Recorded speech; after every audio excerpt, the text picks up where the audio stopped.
Hi everyone. आज मैं teaching Hindi में करना चाहती हूँ ताकि इंडिया के लोगों को और जो लोगों को हिंदी आती है वो लोग ज़्यादा ये टॉपिक्स को थोड़ा समझ सकें। एंड क्योंकि इंटरनेशनली जो जो टॉपिक्स पे मैंने बात की है दूसरे कंट्रीज़ में बहुत सारे लोग हैं जो ये सब टॉपिक्स पे रिसर्च करके धीरे धीरे अवेकन हो रहे हैं, पर इंडिया में ज़्यादा इस चीज़ के बारे में अवेकनिंग कम है। क्योंकि बहुत सारी चीज़ें जो टॉपिक्स मैं बात कर रही हूँ वो इस सेंचुरी के नीड्स को मद्देनज़र रखते हुए लोगों को करना है अपनी लाइफ में, ना कि पास्ट बिलीफ सिस्टम्स के बेसिस पे या पास्ट नॉलेज के बेसिस पे करना है। एंड इसका एक एग्ज़ाम्पल है कि पास्ट में जब पृथ्वी में बहुत सारे लोग सोचते थे कि अर्थ फ्लैट होती है और सूरज अर्थ के चारों ओर घूमता है, तब जब साइंटिस्ट एंड रिसर्चर्स को पता चला था, एस्ट्रोनॉमर्स को ये इंसाइट आया था, किसी किसी को इंट्यूशन से आया था ये इंसाइट, किसी किसी ने एक्सपेरिमेंट से ये इंसाइट निकाला था। तो जो लोग ये इंसाइट्स निकाले थे कि एक्चुअली अर्थ सन के अराउंड घूम रही है, तो बहुत सारे लोगों ने उनको विश्वास नहीं किया था, राइट। क्योंकि एक वो पैराडाइम शिफ्ट था। उस वक्त मेजॉरिटी लोग एक पर्टिकुलर वे से सोचते थे जो बहुत कम लोगों को सच पता था कि क्या सच है। और वैसे ही जब भी अर्थ में कुछ ऐसे चेंज का टाइम आता है जो पास्ट में बहुत सारे लोगों ने एक विश्वास या बिलीफ सिस्टम बना के रखी है, जो बिलीफ सिस्टम शायद अभी प्रेजेंट में ट्रू नहीं है, तो उस वक्त वो बिलीफ सिस्टम का चेंज लाने के लिए आपको बहुत सारे लोग नहीं मिलेंगे जो सच की तरफ आपको दिखाएंगे उस वक्त। क्योंकि वो अंधकार का टाइम होता है जब पास्ट के बिलीव्स इतने ज़्यादा प्रचलित होते हैं कि लोगों को समझ में या समझ आए तो भी ठीक से समझ में नहीं आता कि सच क्या है। तो इसीलिए उस वक्त जब पास्ट में भी लोग पर्सिक्यूट हुए थे, जब उन्होंने ट्रुथ कहा था कि सन अर्थ के अराउंड नहीं घूमता, अर्थ सन के अराउंड घूमता है, ये चीज़ बहुत लोगों ने नहीं मानी, राइट। और मगर जब धीरे धीरे प्रूफ आने लग गया तो जिस इंसान ने वो सही कहा था उसको तो मगर अगर उसकी बात नहीं मानी, कोई कोई लोग जेल्ड हो गए थे एंड उनको पनिशमेंट मिल गई थी या पॉइजनड हो गए थे, ऐसे भी बहुत सारे लोग थे। वेर एज़ पर जो सच का टाइम होता है आने का बाहर, वो तो सिर्फ वे श्योर था, वो एक इंडिकेटर था कि ये सच है। अब आपको वो सच मानना नहीं मानना वो आपके ऊपर है। आपने अगर तभी उसकी सच को मान लिया होता या एटलीस्ट उसकी बात सुन के डाउट करने लग गए होते, तो ही जो लोग ने उसकी बात सुन के थोड़ा डाउट किया, फिर डाउट करके अगर किसी ने रिसर्च किया उसको प्रूव ही करने के लिए कि शायद वो गलत है, पर अगर किसी ने वो रिसर्च कर दिया, तो वैसे करके जिन लोगों ने डाउट किया वो लोग ने भी रिसर्च किया, जिन लोग ने बिलीव किया वो लोग ने भी रिसर्च किया, और करके फिर फाइनली उनको प्रूफ मिला कि उसने जो कहा था कि सन अर्थ के अराउंड नहीं घूमता वो सच निकल गया, राइट। सो वैसे ही होता है ट्रुथ, कि आप जो ट्रुथ बोल रहा होता है उसको बहुत सारे लोग ना विश्वास करें अगर उसके अगेंस्ट पास्ट में बहुत सारे एविडेंसेस थे या बहुत सारे बिलीफ सिस्टम्स थे जो ट्रुथ को फॉल्स प्रूव, मतलब ट्रुथ के ऑपोजिट को ही ट्रुथ मान रहा था। पर धीरे धीरे जब ट्रुथ का खुलासा होने का टाइम आता है तब ट्रुथ खुल ही जाती है अपने आप। एक दो पर्सन्स होते हैं जिनको थोड़ा कष्ट सहना पड़ता है जब वो ट्रुथ कह रहे होते हैं, क्योंकि वो पास्ट के बिलीफ सिस्टम्स के अगेंस्ट जा रहे होते हैं, पर जाएंगे तो भी वो सही चीज़ कर रहे होते हैं करके वो चीज़ फिर प्रथा में इवेंचुअली आ जाती है। ऐसे ही प्रथा इंडिया में जब ब्रिटिशर्स आए थे, पास्ट की प्रथा थी कि हमारे हिंदुज़म के स्टोरीज़ में आप देखेंगे कि जब कोई गॉड का डेथ हो गया या कोई राजा का डेथ हो गया, उसकी डेथ के साथ साथ उसकी वाइफ्स लोगों ने अपने आप को जला दिया, ऐसे सब स्टोरीज़ हैं पास्ट में। या सती की प्रथा थी कि कोई विडो हो गया है तो वो विडो को इंडिया में जला दिया करते थे पास्ट में। पर वही प्रथा अभी इतना क्रूअल प्रथा बन गया था और उसका रेलेवेंस चला गया था प्रेजेंट में, इसीलिए, और उसका कोई हायर पर्पस था वो प्रथा न चले आगे जाके, इसीलिए एक रीज़न था जब हमारे कंट्री में यूरोपियंस आए और यूरोपियंस आके कॉन्कर किए इंडिया के डिफरेंट पार्ट्स को। वो यूरोपियंस आए तो थे अपने मतलब के लिए बहुत सारे लोग, कि बहुतों को पैसा बनाना था, बहुतों को कुछ रिसोर्सेज चाहिए थे इंडिया से, पर उनमें से कोई कोई लोग ऐसे भी थे जो सोशल रिफॉर्म के लिए आए थे, और वो लोग जब सोशल रिफॉर्म कर रहे थे और उनके अंदर था वो सद्भावना कि क्रुएल्टी अगेंस्ट वुमेन ना हो। और जब भी अगर सपोज़ कोई हस्बैंड वाइफ है और हस्बैंड वाइफ में हस्बैंड मर गया, वाइफ भी अगर मर जाए, उसके अगर डिपेंडेंट चिल्ड्रन हैं, वो चिल्ड्रन को कौन देखेगा? वो चिल्ड्रन तो अनाथ हो जाएंगे, और वो अनाथ हो गए तो उनके तो कोई नहीं होगा उनको देखभाल करने के लिए, या कोई फैमिली अगर हो भी, वो हस्बैंड का भाई हो, वाइफ की बहन हो, वो लोग शायद देख रेख कर ले वो बच्चों का, पर उतने अच्छे से तो कोई देख रेख कर नहीं सकता वो बच्चे का जिसका अगर पेरेंट्स हेल्दी थे, फिज़िकली फ़िट थे, मेंटली फ़िट थे, इमोशनली फ़िट थे। उस वक्त अगर उस इंसान को आपने जला दिया तो वो एक क्रूएल्टी हो गई, चाइल्ड के ऊपर भी क्रूएल्टी हो गई, एक ज़िंदे इंसान को जला देना भी एक क्रूएल्टी हो गया। और लोगों को ये भी समझना था कि जब अगर आप हिंदुज़म से ही रिलेटेड कुछ सोच ले, हिंदुज़म में सती अपने हस्बैंड के इंसल्ट को नहीं सह पाई थी, इसलिए सती ने अपने आप को जला दिया था। पर एक्चुअली वो स्टोरी में और भी डेप्थ है, वो डेप्थ मैं कभी अपने स्पिरिचुअल चैनल में पोस्ट की हूँ मैं उसके बारे में, एंड इसके ऊपर मैंने राइटिंग भी की है, एंड वो ये टॉपिक को डाइवर्ट कर देगा, इसलिए मैं ज़्यादा डेप्थ में नहीं जाऊँगी। बट हमेशा मल्टीपल पर्पसेस होता है कोई एक प्रथा का चलने का। तो सती ने जब अपने आप को जला दिया, या कोई वाइफ ने अपने हस्बैंड के डेथ के बाद खुद को जला दिया, उसने अगर अपने कर्म ख़त्म कर दिए थे कि उसके बच्चे बड़े हो गए हैं, उसके बच्चों का खुद का संसार है, वो अगर अभी कंटिन्यू करेगी लाइफ तो उसका लाइफ एकदम मृत आत्मा जैसे ही होगा, ऐसे किसी पर्सन ने अपना सती कर दिया तो उस वो क्रूअल्टी नहीं हुई। पर अगर आपके पास जीने की चाह है, आपके पास जीने की चाह ही सिर्फ नहीं, जीने के लिए बहुत सारे रीजंस हैं, आपके बूढ़े पेरेंट्स हैं जिनको आपको संभालना है, आपके बच्चे हैं जिनको आपको संभालना है, या आपका कोई हायर पर्पस है जिसमें आपको वो अर्थ में वर्क करना है, उस वक्त अगर आप मर गए या आपको किसी ने जला दिया जस्ट बिकॉज प्रथा है, तब वो क्रूएल्टी हो जाती है, जब तब वो मिसअलाइंड एक सिस्टम हो जाता है, तब वो रेलेवेंट सिस्टम नहीं रह जाता। और इसीलिए तब ब्रिटिशर्स आए, सिर्फ ब्रिटिशर्स नहीं आए थे, पोर्चुगीज़ आए थे, फ्रेंच आए थे, डच आए थे, इतने सारे कंट्री यूरोप के लोग आए थे। क्यों? क्योंकि उनके अलग अलग रीजंस कुछ भी हो, पर उसका एक हायर पर्पस था कि विडोज़ के अगेंस्ट क्रूएल्टी, थोड़े थोड़े जो अदर क्रूएल्टीज़ चल रहे थे इंडिया में, डिस्क्रिमिनेशंस जो चल रहे थे सर्टेन पॉपुलेशन के अगेंस्ट, वो सब डिस्क्रिमिनेशन और क्रूएल्टी धीरे धीरे चले जाए।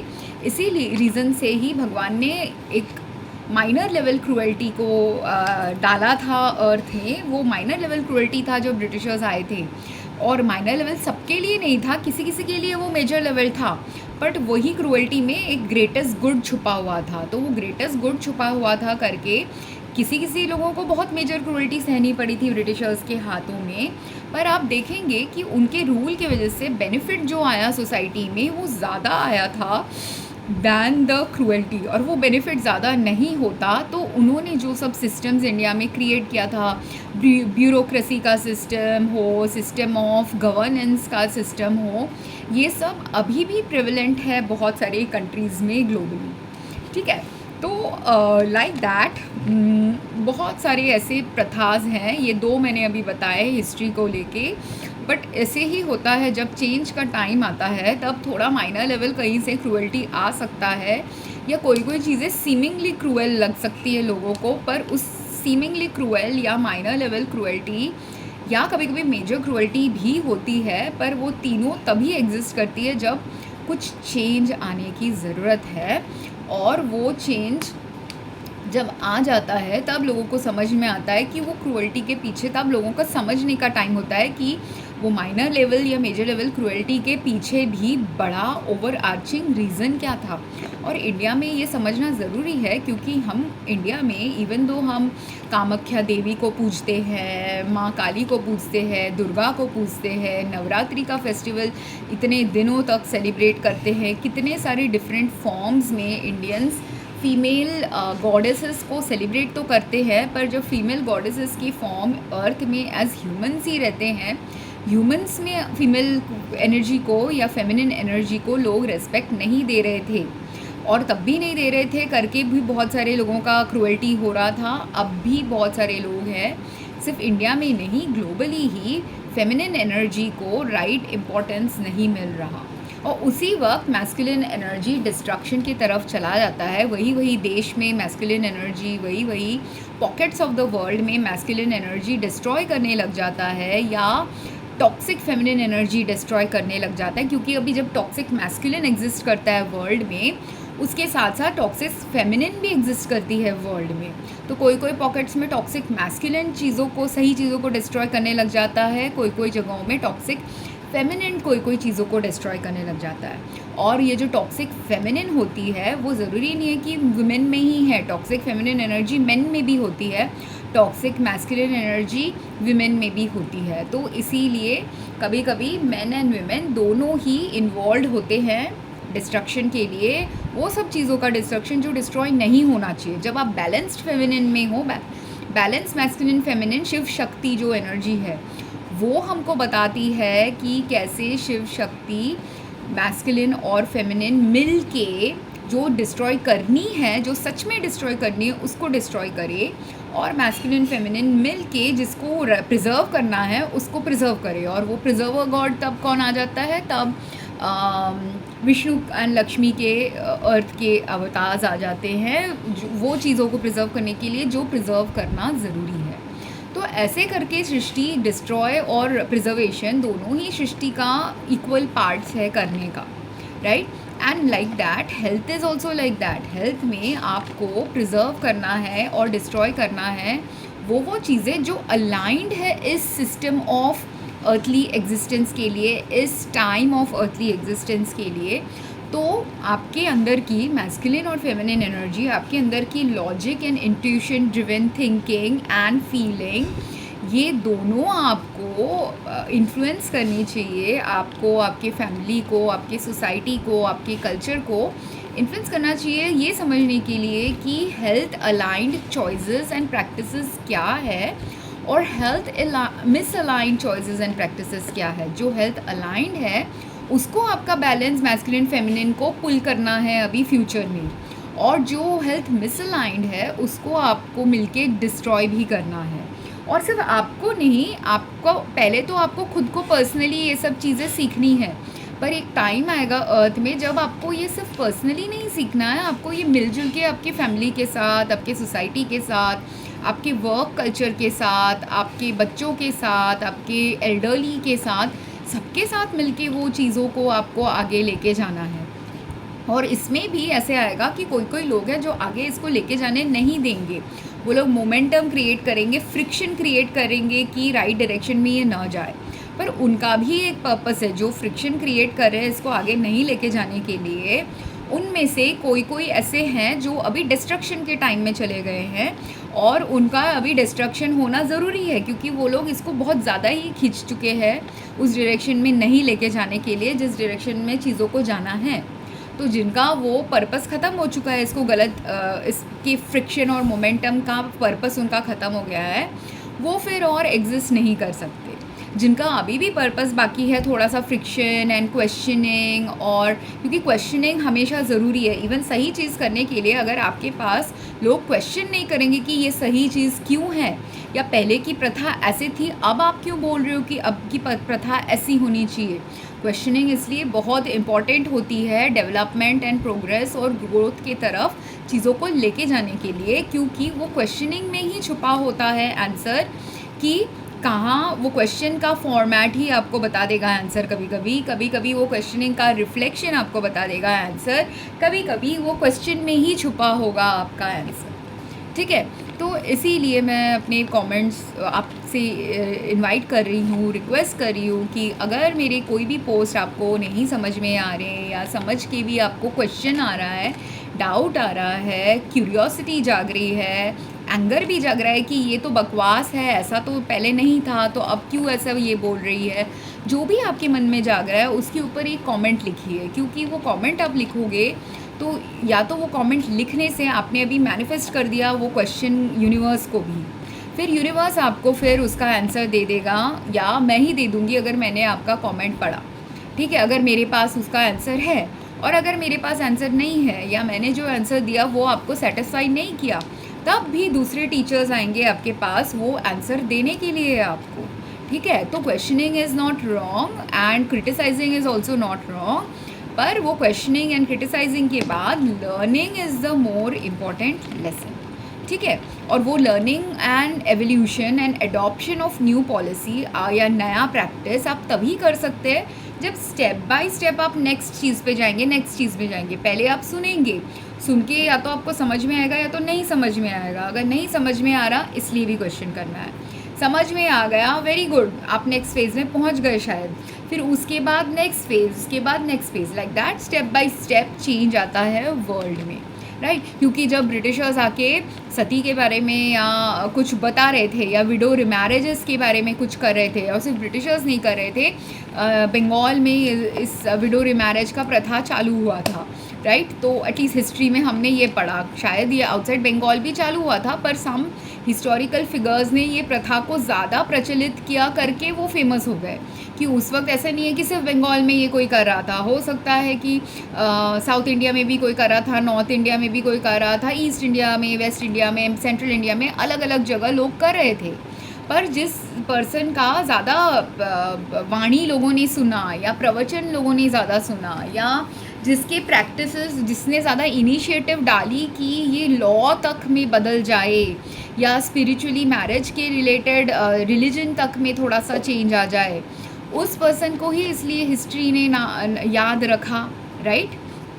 सो वैसे ही होता है चेंजेस इन द वर्ल्ड कि आपको मगर आपका कर्म करना है। अभी जिन्हों को वो फेम नहीं मिला कि राजा राम मोहन रॉय या ईश्वर चंद्र विद्यासागर ने ये सब के ऊपर बहुत सारी चीज़ें की थी बंगाल में, पर ये सब टॉपिक्स में उन्होंने जब की थी, इसका मतलब ये नहीं कि बाकी लोग जिन्होंने इन टॉपिक्स पे वर्क किया वो लोग लेस प्रोमिनेंट हैं।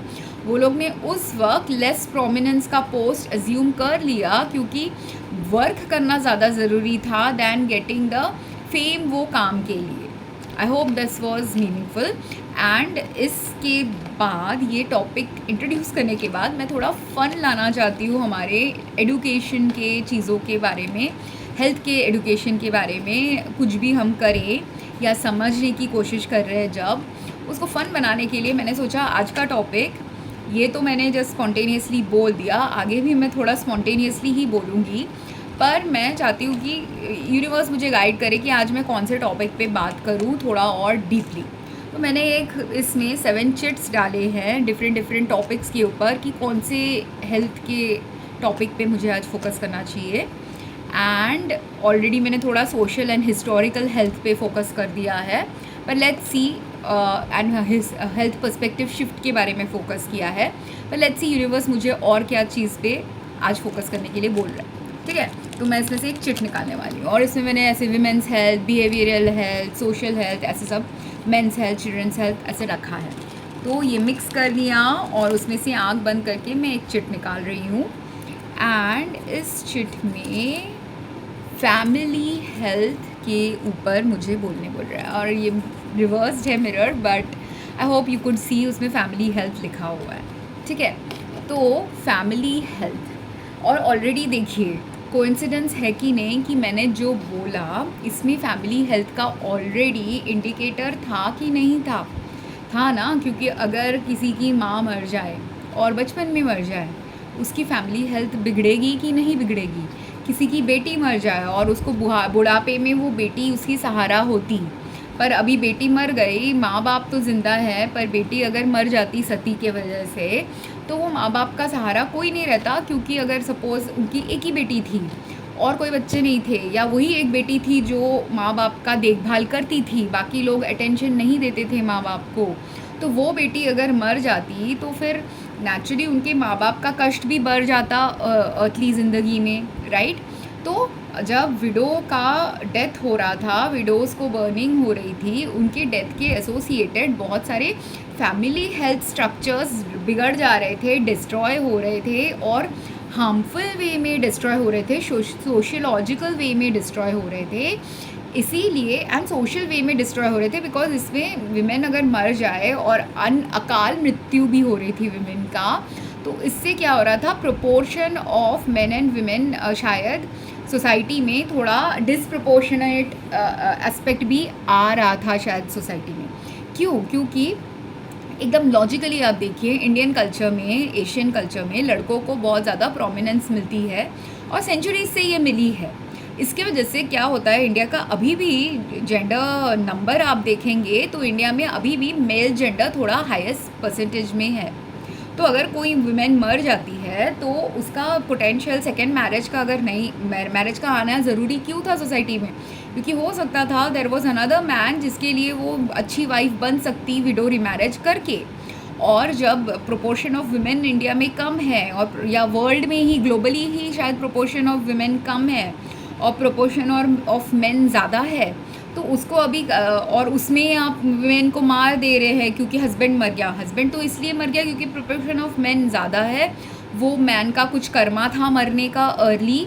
बहुत सारे रीजंस हो गए, हर इंसान के डेथ के पीछे भी बहुत सारे रीजंस होते हैं, कार्मिक reason, social reasons, health related specific reasons, family health हो, सोशल हेल्थ हो, साइकोलॉजिकल हेल्थ हो, फिजिकल हेल्थ हो, ऐसे डिफरेंट हेल्थ रिलेटेड रीजंस थे जिसकी वजह से ही वो मेन के डेथ्स हो रहे थे। तो नाउ जब वो मेन का डेथ हो गया, अभी वो वाइफ अगर मर जाए तो क्या हो जाएगा? एक तो वाइफ ने उसको, अगर उनका मैरिज अगर सपोज शॉर्ट टर्म मैरिज नहीं था, अगर एटलीस्ट 10-20 ईयर्स का मैरिज था, तो वो 10-20 ईयर्स में तो वो वाइफ ने वो हस्बैंड का पूरा सब कुछ देख लिया होगा, उसके लाइफ के कंडीशंस के बारे में, जो कंडीशंस उसके लाइफ को सपोर्ट किए थे और जो कंडीशंस उसके हेल्थ को हार्म किए थे। और अगर वो लेडी बहुत एडुकेटेड वाइस लेडी थी, लर्निंग वाली लेडी थी, तो वो लेडी ने सिर्फ ये नहीं ऑब्जर्व किया होगा कि क्या क्या मेरे हस्बैंड की लाइफ में चल रहा था, बट क्या क्या health supportive and non health supportive factors उसके लाइफ को हेल्थ की तरफ लेके गए, और कौन सी चीज़ें उसके लाइफ में हेल्थ के अधीन थे, इसलिए मेरे हस्बैंड का डेथ हो गया। तो इसलिए भी बहुत सारे वुमेन का बचना ज़रूरी था। एक था डिस्प्रोपोर्शनेट नंबर ऑफ मेन थे, तो वो डिस्प्रोपोर्शन को प्रोपोर्शन में लाने के लिए अगर मेन थोड़े मर गए नेचुरल डिजीज़ से या डिफरेंट कॉजेज़ से, तो देन विमेन जो है किसी और जो एक्स्ट्रा पॉपुलेशन ऑफ मेन है उनसे अब वो शादी कर सकते हैं, इसलिए विडो रिमैरिज आ गया। ठीक है, क्योंकि वो क्वालिटी वुमेन है इसलिए भी आ गया कि कोई वुमेन के पास क्वालिटी एक्सपीरियंस है अभी कि कैसे किसी को आराम दे, मतलब कोई मर भी जाए तो आप उससे भी सीख सकते कि क्या क्या हेल्थ हार्मिंग चीज़ें थी उसके लाइफ में, प्लस क्या क्या है जो हेल्थ सपोर्टिव है अभी आपको लॉन्ग टर्म हेल्थ के लिए भी लेके जाए, या क्या क्या है जो आपके लिए केयर टेकिंग होगी कि आप बीमार भी होंगे, आपका डेथ आने भी वाला होगा, आप अभी अच्छे तरह से भी मर सकते हो, आप एक क्रूएल्टी फिल्ड सर्कमस्टेंस से भी मर सकते हो। क्रूएल्टी फ्री फिल्ड सर्कमस्टेंस किसका होता है डेथ का? उसका होता है जिसका डेथ बहुत ही ज़्यादा प्रोलॉन्ग्ड होता है और फालतू चीज़ों से प्रोलॉन्ग्ड होता है। मेरी फैमिली में फैमिली हेल्थ के बारे में मैं अपने ही फैमिली की एग्जाम्पल दूंगी। वहाँ पे एक लेडी है जिनको मैं जानती हूँ, बचपन से मैंने उनको देखा है, और बचपन में जब उनको देखा था वो मेरे जैसे फिट थी। उनसे जब मैं बचपन में मिली थी वो तभी इन हर 20s थी, और क्योंकि और उनकी शादी नॉर्मल मेरे वो वाले साइड की फैमिली की प्रथा थी कि 18-19 ईयर्स की एज में या 20 ईयर्स तक, अर्ली 20s तक सबकी शादी हो जाती थी हमारे फैमिली में। एंड तो उसकी भी शादी ऐसे ही टीनेज ईयर्स में या अर्ली 20s में हो गई थी। अब कौन से एज में हुई है ये सब तो थोड़ा मेरा क्वेश्चनिंग अलाउइंग फैमिली नहीं था, पर इसी की वजह से मैं बहुत क्वेश्चनिंग एक्सेप्टेंस वाली लड़की बनी हूँ कि मेरे फैमिली क्वेश्चनिंग या कॉन्वर्सेशन ही अलाउ नहीं करती ज़्यादा। तो बिकॉज ये क्वेश्चनिंग और कॉन्वर्सेशन अलाउ नहीं करती, या उसका time and opportunity and space मुझे अपने फैमिली में कभी नहीं मिला। पर इसको बैलेंस करने के लिए मेरे लाइफ में क्या एक्सपीरियंस आ गया कि मुझे तो बैलेंस पर्सपेक्टिव चाहिए ना, समझने के लिए कि क्वाइटनेस कब ज़रूरी है, बोलना कब ज़रूरी है, क्वेश्चनिंग कब ज़रूरी है, क्वेश्चनिंग कब वेस्ट है, because this is a behavioural and family health के लिए ये इम्पॉर्टेंट पैराडाइम होता है। ठीक है, तो ये चीज़ मुझे अपने फैमिली से 22 ईयर्स में नहीं मिली थी करके मुझे कहाँ से मिल गई? मुझे ये एक्सपीरियंस जब मैं यूएस गई, यूएस में मुझे ऐसे जगह पढ़ने पड़े जहाँ पे आपको क्वेश्चनिंग करना ज़रूरी है। फर्स्ट मैं हेल्थ केयर रिसर्चर बनी थी, तो हेल्थ केयर रिसर्चर में तो आप क्वेश्चन ही सॉल्व करने के लिए आए हो। आपको रिसर्च का एक क्वेश्चन मिलेगा, या तो आपका प्रोफेसर आपको वो क्वेश्चन देगा, या तो आप खुद वो क्वेश्चन को लिखोगे, या तो आप आपके प्रोफेसर के साथ मिलके एक क्वेश्चन बनाओगे और वो क्वेश्चन को आप इन्वेस्टिगेट करोगे आपके रिसर्च वर्क में। ये होता है यूएस के हेल्थ केयर रिसर्च का पैराडाइम। एंड ग्लोबली भी हेल्थ केयर रिसर्च अगर आप करोगे आपके मेंटोर के साथ, आपके प्रोफेसर्स के साथ, आपके कलीग्स के साथ बैठ के आपको global health care research related ऐसे पैराडाइम्स करने होते हैं। तो इससे इस वक्त उसमें क्वेश्चनिंग बहुत ज़रूरी होती है। फिर मैं बिज़नेस स्कूल में गई। बिज़नेस स्कूल में भी क्वेश्चन आंसर फॉर्मेट बहुत होता है यूएस की बिज़नेस स्कूल में। एंड वो वाले बिज़नेस स्कूल में जो इस सेंचुरी का बिज़नेस स्कूल था, जबकि मैंने बैचलर्स लास्ट सेंचुरी के एंड में किया था, and then masters and PhD वाला जो प्रोग्राम, पीएचडी ज्वाइन करके मास्टर्स किया था, वो मैंने बिगनिंग ऑफ दिस सेंचुरी में किया था। वेयर एज मैंने एमबीए अनदर 10 डेकेड्स बाद किए। अभी से 10 डेकेड्स पहले मैंने एमबीए का प्रोग्राम किया था।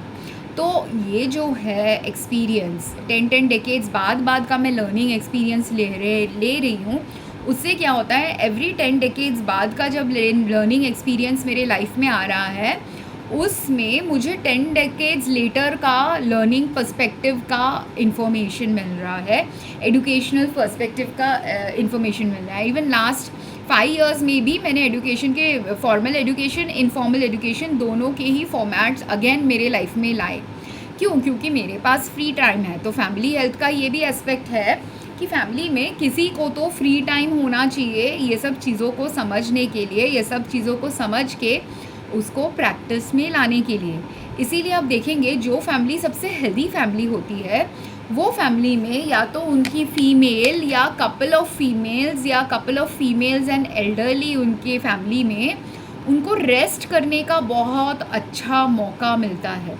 वही फैमिली आप देखोगे सबसे ज़्यादा रेस्ट, मतलब रेस्ट ऐसा नहीं कि आप सिर्फ कुंभकर्ण जैसे रेस्ट करोगे।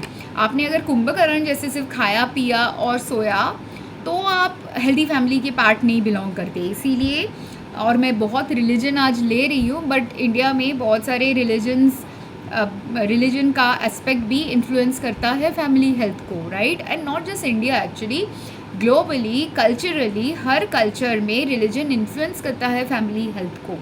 तो मैं हिंदुज़म के बारे में ज़्यादा बोल रही हूँ कि मैंने हिंदुज़म के बारे में ज़्यादा थोड़ा पढ़ाई की है। मैंने क्रिश्चियनिटी के बारे में भी थोड़ा ज़्यादा पढ़ाई की है लास्ट फ्यू ईयर्स में। तो मैं इन दो रिलीजन एंड कभी कभी थोड़े बुद्धिस्ट प्रैक्टिसेस भी अपने प्रैक्टिसेस में मैं लाती हूँ। तो ये तीन को मैं ज़्यादा इसके फ़िलासफ़ीज़ को थोड़ा समझ पाई हूँ, समझ के प्रैक्टिस करने की कोशिश की हूँ। एंड देन मेरे थोड़े दूसरे रिलीजन्स के भी फ्रेंड्स हैं, तो कभी कभी मैं दूसरे रिलीजन्स के बारे में भी बोल देती हूँ अपने टॉपिक्स में। इस वेबसाइट में थोड़ा कम बोला है, बट फैमिली हेल्थ में हर रिलीजन का भी इम्पॉर्टेंट रोल होता है। कोई भी रिलीजन के आप हो, आपके रिलीजन के प्रैक्टिस में ही family health supportive conditions discussed होते हैं।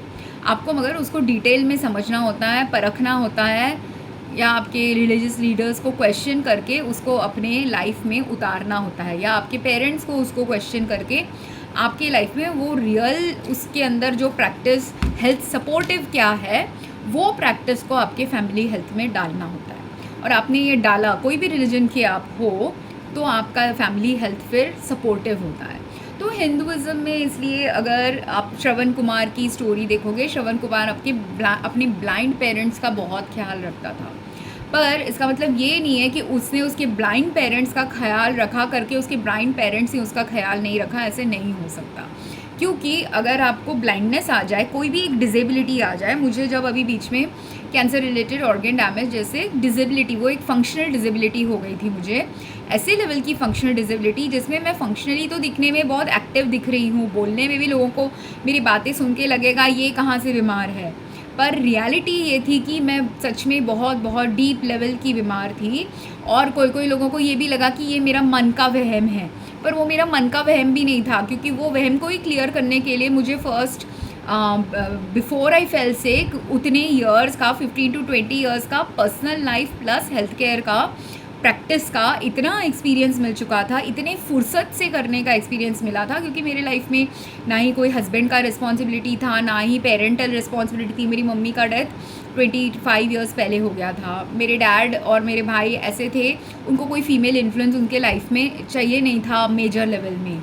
तो वो लोग कभी कनेक्शन में, फैमिली हेल्थ के ही पर्पस के कनेक्शन में मेरे साथ कनेक्टेड नहीं रहते थे। तो बिकॉज ऑफ विच वो लोग नहीं रहते थे, और मैं भी ऐसी हूँ कि जो जैसा है मैं उसको वैसे रहने देती हूँ, बहुत सालों तक रहने देती हूँ। जब अगर मुझे लगे कि वो कुछ ऐसे क्रिटिकल स्टेटस में पहुँच गए जहाँ पे जो जैसा है उस स्टेटस में उनको नहीं रहना चाहिए, तब मैं जाके कुछ बोलती हूँ। ये फैमिली के साथ मैंने ऐसा पैराडाइम किया है कि जब तक कुछ बोलने की ज़रूरत नहीं हुई थी, या उन्होंने ऐसे कुछ बहुत सारे कर्म कर दिए थे जो हेल्थ सपोर्टिव है, फैमिली हेल्थ सपोर्टिव, तब तक मैंने कुछ इंटरफियर नहीं किया है, अलाउ किया है लोगों को वो करना जो हेल्थ अनसपोर्टिव अगर दिखा भी तो मैं चुप रही हूँ।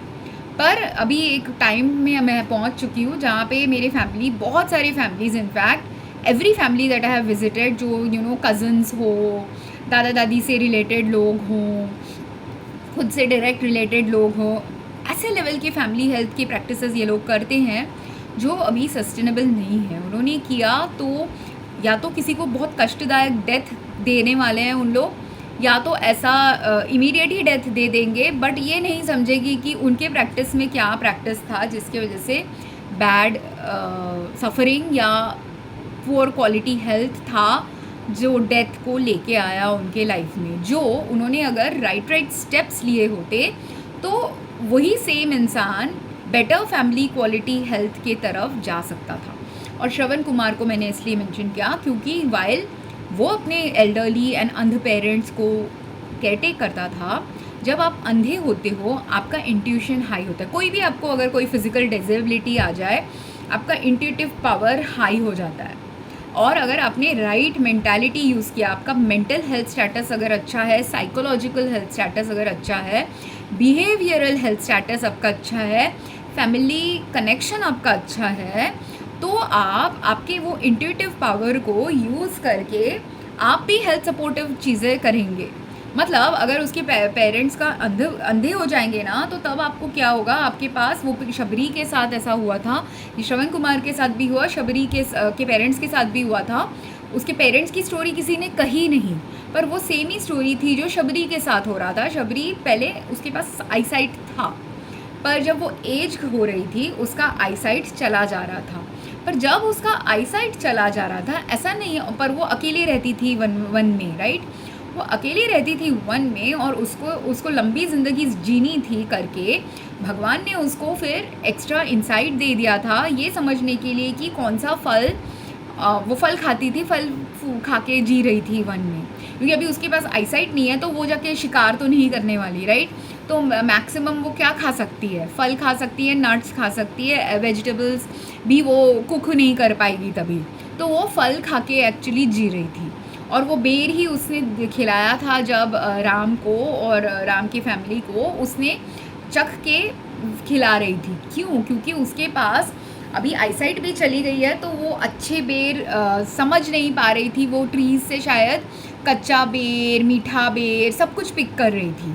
फिर उसके पास अभी तक वो स्किल डेवलप नहीं हुई थी, जो अगर वो ज़्यादा अंधी हो जाती तो शायद उसका वो स्किल भी शायद डेवलप हो जाता, कि ये समझने के लिए, बिना चखे ही समझने के लिए। पर वो उस लेवल तक पहुंच गई थी कि उसको चख के समझ में आ रहा था कि जो फल मैं खा रही हूँ, कौन सा फल मीठा है, कौन सा फल कच्चा है, या कौन सा फल ख़राब है। और वो चक्के क्यों राम को दे रही थी, कि वो चक्के इसलिए दे रही थी कि उसके घर में प्रभु आए हैं, उसको अतिथि सेवा करनी है। वो उसने अच्छी सेवा ये सीखी है कि अच्छा खाना सर्व करना चाहिए किसी को, बिकॉज उसने ये सीखा है कि अच्छा खाना सर्व करना चाहिए। और उसके पास सिर्फ एक ही मैकेनिज़्म रह गया है समझने के लिए कौन सा अच्छा खाना है। उसने उसके बेस्ट एबिलिटी के अकॉर्डिंग वर्क किया, और वो राम गॉड थे और वो उनके पास इंट्यूटिव पावर था। इसीलिए इवन दो टेक्निकली लोग बोलते हैं कि आपको किसी का झूठा नहीं खाना चाहिए, और उसके पीछे भी रीज़न होता है कि you can get germ infection, saliva, contaminated saliva किसी से, और वो कंटेमिनेटेड सलाइवा आपने कंज्यूम कर लिया तो आपको किसी से वो सलाइवा से इन्फेक्शन आ सकता है। तो according to family health practices आपको किसी का झूठा खाना नहीं चाहिए, राइट। पर राम ने फिर भी उसका झूठा लिया हुआ बेर खा लिया। उसने क्योंकि अगर आपने एक बेर फल दिया है, अब मेरे हाथ में फल तो नहीं है राइट नाउ, पर सपोज़ ये बेर है और ये फल उसने ये साइड च्यू करके दे दिया, देखा ये मीठा फल है, और 3-4 बेर उसने खाया, खा के देखा कौन सा सबसे मीठा है, वो वाला उसने राम को दिया। अब ये वाला साइड तो उन्होंने खा लिया, तो Ram also if he wants, वो भगवान है करके उनके पास, वो इंसान है, तो इंसान क्या कर सकता है, ये साइड उसने खाया है तो वो तो बेर का ये साइड खा सकता है। बेर आपने अगर खाया है इंडिया में, बेर is a fruit that has a big seed उसके अंदर, क्योंकि उसके अंदर एक बिग सीड है, उसकी तो दोनों साइड का एक बड़ा डिवाइड हो जाता है अगर आपने सिर्फ एक साइड को थोड़ा सा बाइट किया है। और शबरी ने अगर वो किसी को देने के लिए वो बाइट करने वाली है, वो क्या पूरा आधा से ज़्यादा फ्रूट खा लेगी? नहीं, वो खाई होगी तो इतना सा पोर्शन फ्रूट का खाई होगी, लाइक उसने 1/10 च्यू किया होगा, 1/5 च्यू किया, बहुत थोड़ा सा बाइट लिया होगा, क्योंकि उसका तो अभी आई साइड भी चला जा रहा है, तो उसके जो सेंसेस हैं बहुत धीरे धीरे शार्पन हो रहे हैं समझने के लिए कौन सा मीठा है कौन सा मीठा नहीं है। तो उसको बहुत ही माइक्रोस्कोपिक अमाउंट फूड खाना है समझने के लिए कि कौन सी चीज़ अच्छी है कौन सी चीज़ अच्छी नहीं है। तो उसने खा के जब समझ लिया ये बेर अच्छा है, उसने खाया है 1/10 part, remaining 90% of the fruit still available है राम को खाने के लिए। और राम अगर राजा होके इमीडिएटली राजा बन के शिकार करते करते अगर शबरी के पास राजत्य के समय पहुँचे होते, उन्होंने ये शबरी का एफर्ट एक्सेप्ट नहीं किया होता, क्योंकि उनके अंदर तभी ईगो होता कि मैं महाराजा हूँ, मुझे झूठा खाना क्यों मिल रहा है, मुझे तो अपने राज्य में पकवान मिलते हैं अच्छे अच्छे, तो मुझे ऐसा नहीं खाना करके वो रिजेक्ट कर दिए होते। पर वो क्योंकि बहुत सारे सालों से वन में घूम रहे थे और उनको भी पता चल गया था वन में घूमते घूमते कि ख़राब खाना कैसे मिलता है, हमें कभी कभी समझ में नहीं आता, और जब नहीं समझ में आता उन्होंने ख़राब खाना खा भी लिया होगा बहुत बार, इसीलिए उसको शबरी का श्रद्धा और अच्छे से उनको समझा, क्योंकि वो वन में बहुत सारे साल घूमे थे करके उनको वो चीज़ और अच्छी तरह से वो लेसन उनको समझ में आ गया कि इसने झूठा खाना मुझे क्यों दिया। और फिर वो झूठा खाना खाने के वक्त भी उसने जब 10% ही च्यू किया है बेर, 90% बेर अच्छा है, उसमें भी अगर आपको अभी आप इंसान हो, आपके पास कोई मैजिकल पावर नहीं है, आपके पास कोई हेल्थ सपोर्टिव पावर नहीं है कुछ एक्स्ट्रा चमत्कार करने का, तब आप क्या करोगे? आपके पास विजडम है अगर कि झूठा नहीं खाना, तो आप बाकी 80% तो खा सकते हो बीच का, बस वो 10% एरिया मत खाओ जो वाला परसेंट लगा हुआ था शबरी ने च्यू किया था उसके साथ के कांटेक्ट में है। रेस्ट 80% बेर तो वो खा सकते हैं, राइट? बस माइंडफुली उनको खाने की ज़रूरत है। और उनके पास तो आई साइट भी है, ऐसा नहीं है कि वो आई साइट हीन इंसान है, उनके पास तो आई साइट है देखने के लिए कि कौन सा पार्ट सब शबरी ने खा लिया है और कौन सा पार्ट वो खा सकते हैं। बस उतना ही उनको करना है, अगर इंसान हो तो आपको उतना ही करना है। और उनके पास अगर कोई एक्स्ट्रा मैजिकल पावर, जैसे महाभारत रामायण ये सब में बहुत वेपन्स रिलेटेड मैजिकल पावर के बारे में ज़्यादा डिस्कशन है, पर देर आर मेनी पीपल जिनके पास intuition related, energy healing related भी पावर्स होती हैं। तो जब आपके पास हीलिंग की पावर्स होती है, जो जीसस क्राइस्ट के पास था, जीसस क्राइस्ट ने तो एक लड़की ने उनके सिर्फ कपड़े को छू लिया था, पर उनके पास वो हीलिंग पावर थी करके, और वो लड़की के अंदर विश्वास था कि मैंने अगर सिर्फ क्राइस्ट के कपड़े को छू लिया मैं हील हो जाऊंगी। तो उसने जब उसके कपड़े को सिर्फ छुआ वो हील हो गई, और उसने सिर्फ कपड़े को छुआ करके हील हुई, पर उसके पास वो मैजिकल इंसाइट भगवान ने ही भेजा था। और उसके पहले मगर जीसस क्राइस्ट खुद जाके अंधे को हील कर रहे थे, लंगड़े को हील कर रहे थे, ऐसे डिसेबल लोगों को हील कर रहे थे। क्यों? क्योंकि जीसस क्राइस्ट के माध्यम से भगवान उसको पावर दिए थे कि वो चाहिए तो कोई भी डिजीज़ को हील कर सकता है। लेप्रेसी वाले पर्सन को उसने हील किया था, ऐसे करके कितने सारे लोगों को जीसस क्राइस्ट ने हील किया था, राइट? तो ये जो हीलिंग पावर उनको दे दिया था भगवान ने, क्यों दिया था? क्योंकि कोई कोई सेगमेंट ऑफ पॉपुलेशन था, ऐसे नहीं था कि उस वक्त हीलिंग के लोग नहीं थे अर्थ में।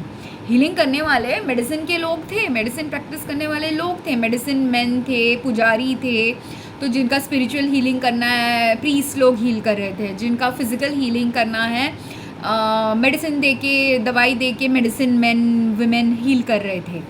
पर कोई कोई लोग थे जिनके पास पैसे नहीं है प्रीस्ट को पैसा देने के लिए, जिनके पास पैसे नहीं है मेडिसिन मैन को पैसा देने के लिए, पर क्या उनका हीलिंग भगवान बंद कर सकता है? उनको भी तो हीलिंग चाहिए। अगर उनका कोई हायर पर्पस है, आगे जाके लिव करने का, तो वो पर्पस को सर्व करने के लिए उनको भी हीलिंग की ज़रूरत है, उनके फैमिली को भी चाहिए। कि सपोज़ आपके फैमिली में अगर कोई, अभी श्रवण कुमार की स्टोरी में उसके पेरेंट्स ब्लाइंड होते हुए भी श्रवण कुमार उनका अच्छे से ख्याल रख पा रहा था, और उसके पेरेंट्स भी अगर शबरी जैसे पेरेंट्स थे तो उनके इंट्यूशन सिर्फ ये नहीं डेवलप होगा कि कौन सा अच्छा खाना है, कौन सा बुरा खाना है।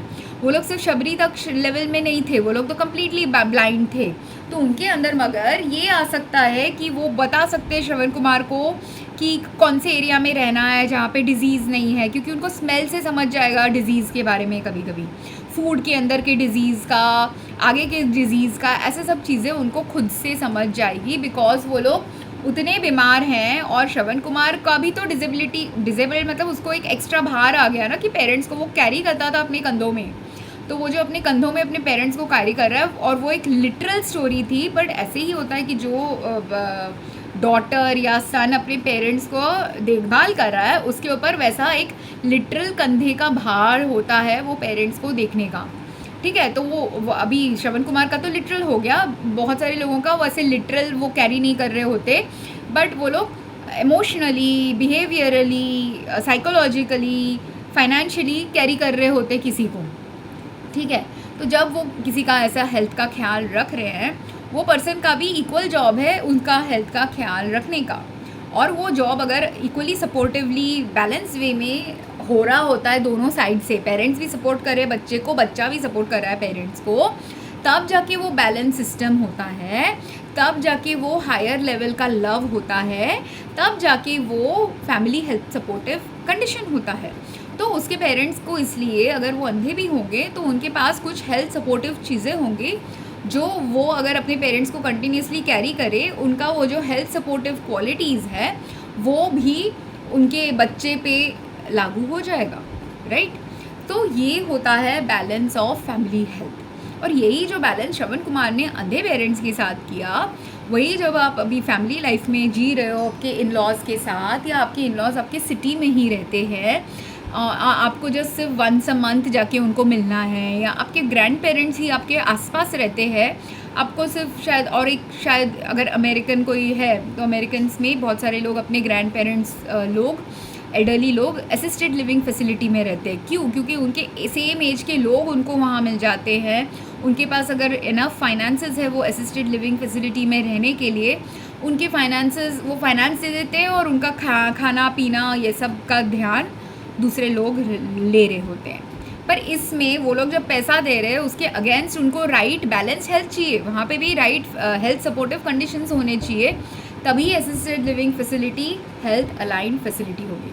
और मुझे ये वीडियो को रोकना पड़ेगा क्योंकि कुछ घर में चल रहा है, तो I will make a part 2 of this video related to family health. Thank you for watching, have a good day.